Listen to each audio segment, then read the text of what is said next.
welcome to Crossview Radio Weekly Podcast for Wayne County. I'm John Marino, pastor of Crossview Church in Orville. We exist to glorify God by exalting Christ and magnifying the gospel for the joy of all nations. You are guilty no matter what. If the woke movement has taught us anything, it has taught us that white people are guilty and black people are innocent. Guilt and innocence are assigned based on skin color, guilty until proven innocent. This view was recently demonstrated by Tim Keller, who said this in a roundtable discussion. He said, quote, "A friend of mine recently, who is a pastor, was talking to a Norwegian man who had just moved into his community and went to his church. And at one point, he heard the pastor talking about the fact that we're all complicit in creating this narrative that black people are dangerous and etc., and so we are implicit in this. Afterward, the Norwegian man, came up and said, No, I'm Norwegian. No, I had nothing to do with it. And my pastor friend said, studies have shown that have pretty much proven that if you have white skin, it's worth $1 million over a lifetime over somebody who doesn't have white skin. And that's because of historical forces that have come about. And at this point, you can go at it several ways. One, as I've mentioned, if you have that asset of white skin, right now, historical asset, then you actually have to say, I didn't deserve this, and also, to some degree, I'm standing on the shoulders of other people who got that through injustice. So the Bible actually says, yes, you do. You are involved in injustice. And even if you didn't actually do it, therefore you have a responsibility. Not just to say, well, maybe if I get around to it, maybe we can do something about the poor people out there. No, you're part of the problem, end quote. I want to draw your attention to Keller's statement that is incredibly problematic. In fact, the whole quote here is incredibly problematic. But I want to draw our attention to one statement, and that is, he says, if you are white, you are involved in injustice. Not only does he say that, but he says the Bible actually says you are involved in injustice. And of course, I would like to ask for chapter and verse on this one. There are so many problems with this statement that I hardly know where to begin. Keller says that the system, because of past injustice, favors white skin, and therefore anyone who has white skin is automatically involved in injustice. Even if you came over on a boat from Norway this afternoon, you would still be involved in injustice. Even if it was just to hold children accountable for the sins of their fathers, which it's not, but even if it were just, it would certainly be unjust to hold someone else's children accountable. But that's exactly what Keller is proposing. How can you condemn an entire group of people as guilty based on nothing other than their skin color alone and claim that the Bible teaches it? If someone comes over from Norway to America, and if he experiences privilege, the biblical expectation is not to hold him accountable for injustice, not to guilt trip him, but to exhort him to steward that privilege. That's what the Bible gives us time and time again as examples. When someone has privilege, they are to steward it. 1 Timothy 6:17 through 19 is just one example. Someone who is privileged by having riches. And the text says this, "As for the rich in this present age, charge them not to be haughty, nor to set their hopes on the uncertainty of riches, but on God, who richly provides us with everything to enjoy. They are to do good, to be rich in good works, to be generous and ready to share, thus storing up treasure for themselves as a good foundation for the future, so that they may take hold of that which is truly life." Privileged people in the Bible are encouraged not to abandon their privilege, not to feel guilt for their privilege, but to steward it and to be generous with it, to be giving with it. But according to the modern woke movement, you are guilty until proven innocent. This is partly due to the modern obsession with being safe rather than sorry. An example of this is from The Coddling of the American Mind, where the authors note this. Around 2013, however, Greg began to notice a change.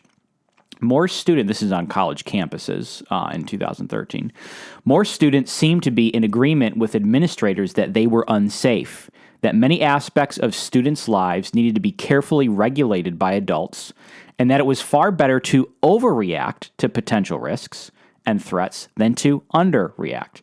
In this way, campus administrators, usually with the best of intentions, were modeling distorted thinking. End quote. On the whole, it seems today that people would rather overreact than underreact. They would rather overreact and charge an innocent person as guilty. Nobody is given a chance any longer to a fair trial.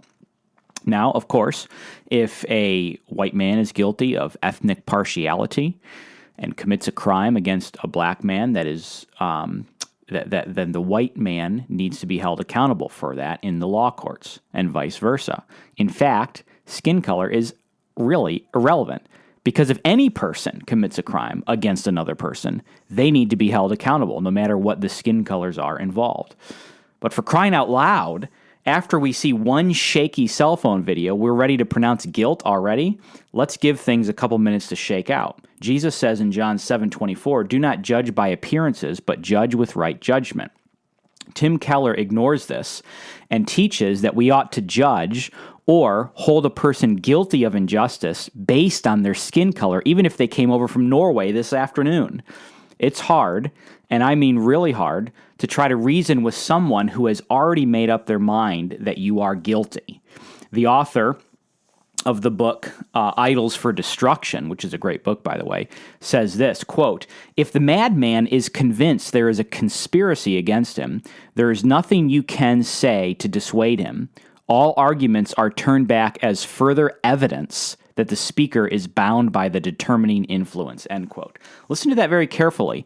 He says that you have this madman and he's convinced there's a conspiracy against him, but he says all arguments that you give to him that there's not a conspiracy against him, he turns those back as further evidence that there is. Today, we call this the Kafka trap fallacy. The Kafka trap fallacy is a term that comes from a 1925 book called The Trial, and the fallacy is named after the author. Basically, the man in the book is accused of certain crimes, and every time he gives a defense that he's not guilty, that is said to be proof that he did the crime. And so he can't get anywhere because every time he offers evidence, it's like, oh, yes, of course, that would be something you would do if you were guilty. This is a fallacy, and it is destructive to meaningful conversation and logic. Of course, the textbook example of this today is the concept of white fragility. White fragility is the Kafka trap fallacy. Basically, what this means, what white fragility is that anything you do or say is taken as evidence and proof that you are guilty. So white fragility is when someone accuses you of racism and you defend yourself. Oh, I didn't mean this, or I didn't mean it wasn't that way, or whatever. And then they say, aha, that's exactly what a guilty racist would say. No matter what you say then, according to white fragility and the Kafka trap fallacy, no matter what you say, you are always guilty. And every defense you give is further evidence that you are guilty. Again, to borrow from the book Idols for Destruction, quote, "The great drama of the West in the modern era is its own guilt. Guilt is devouring the values of the West, and it is a tragedy to watch. People who reject the biblical doctrines of responsibility and sin do not thereby rid themselves of guilt, and so they feel guilty. They do, however, rid themselves of any way to handle their guilt, and that is why it breaks out so destructively. Responsibility denied is thrust on society anyway, but within the humanitarian context, there is no way for it to repent and mend its ways," end quote. Okay, so this is what he's saying. He's saying that guilt is destroying us, and people who reject the Bible still have guilt. But what they don't have is a way to deal with it. I talked about this further in our podcast on atonement. But here's the angle that I want to take on this today. The Bible's remedy for guilt is grace. We know that because of the gospel. But I want to make the observation that the woke really don't like grace. They despise the Christian doctrine of free, sovereign grace. They want guilt. They want blood. Sinclair Ferguson made a similar point when he was discussing the story of the prodigal son. The older son in the story was the legalist. He was upset at the father because the son was just welcomed home back like that. He just let the younger brother in. No penance, no anything. Kill the fattened calf, celebrate the son coming home. Ferguson says this about the older brother. He says, quote, "What is particularly illuminating is that we are given the impression that only in the context of a lavish display of grace did the hidden poison of the elder brother's legalistic disposition fully manifest itself," end quote. Okay, this is absolute pure gold from Ferguson. In fact, let me say this one more time. Read this again, because this is he hits a nail on the head here. He says, this is talking about the story of the prodigal son, and the older son is upset with the father because the father freely forgives the younger son and gives him a lavish display of grace, and he is bitter. This older son is bitter at the father for this. And here is what Ferguson says once again. What is particularly illuminating is that we are given the impression that only in the context of a lavish display of grace did the hidden poison of the elder brother's legalistic disposition fully manifest itself. Ferguson is saying that showing grace to someone is a litmus test. You show lavish grace, find out who gets mad, and then you know who all the legalists are in the room. And I have an example of this litmus test in action. On September 6, 2018, police officer Amber Geiger shot and killed an unarmed black man in his apartment. She later says that she entered the wrong apartment by mistake and thought he was in her apartment. She says that she shot him out of self-defense. Now, whatever your opinion is on this case, and I'm not really interested in talking about opinions on this case, what I do want to observe is that all of us saw a remarkable display of Christian love when Brant Jean, the brother of the man who was murdered, forgave Amber.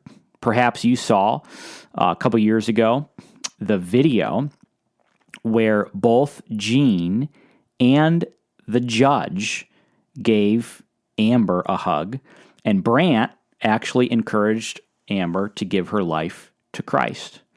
Now, Christians rightly celebrated this act of grace and this act of forgiveness and pointed out how it modeled Christ's forgiveness of us.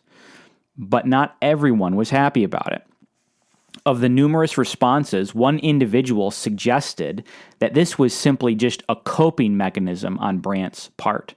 Bishop Talbert Swan posted screenshots of Brant Jean, of course, who's black, and the judge, who ironically was also black, hugging the white police officer. And he captioned the photos with these words. He simply wrote, "Post-traumatic slavery syndrome."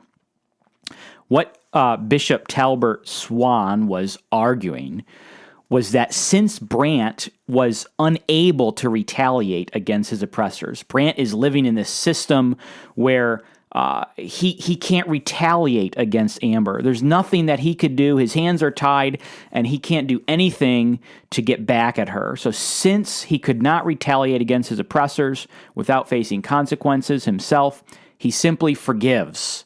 This is post-traumatic slavery syndrome, according to Bishop Swan, is that you can't fight the system. The system is rigged against you, and so what do you do to simply cope with the situation is you simply forgive and move on. Bishop Talbert's response was, of course, not the only negative response. There were a lot. But what you have here is a clear example of Ferguson's litmus test in action. Who gets mad when someone shows grace? Those people, the mad people, those are the legalists. Those are the ones who can't forgive. Those are the ones who hate God's grace. They love to heap guilt and burdens on people, but hate to see them removed, especially by God. This exact point is made once again in the book Idols for Destruction. I want to remind you that this book was written in 1993, and I want to read to you the relevant section. Quote, social justice advocates are hostile toward Christianity precisely because the latter stands on grace, which the former hates. Christians taken in by the social justice argument have a social ethic at war with their deepest convictions and are therefore condemned to futility.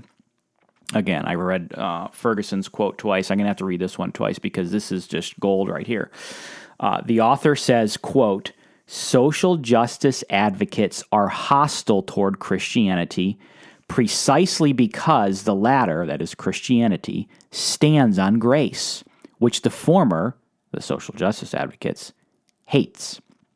Christians, taken in by the social justice argument, have a social ethic at war with their deepest convictions and are therefore condemned to futility, end quote. In other words, the woke Christian is a contradiction in terms because the Christian believes in free grace, but the woke don't.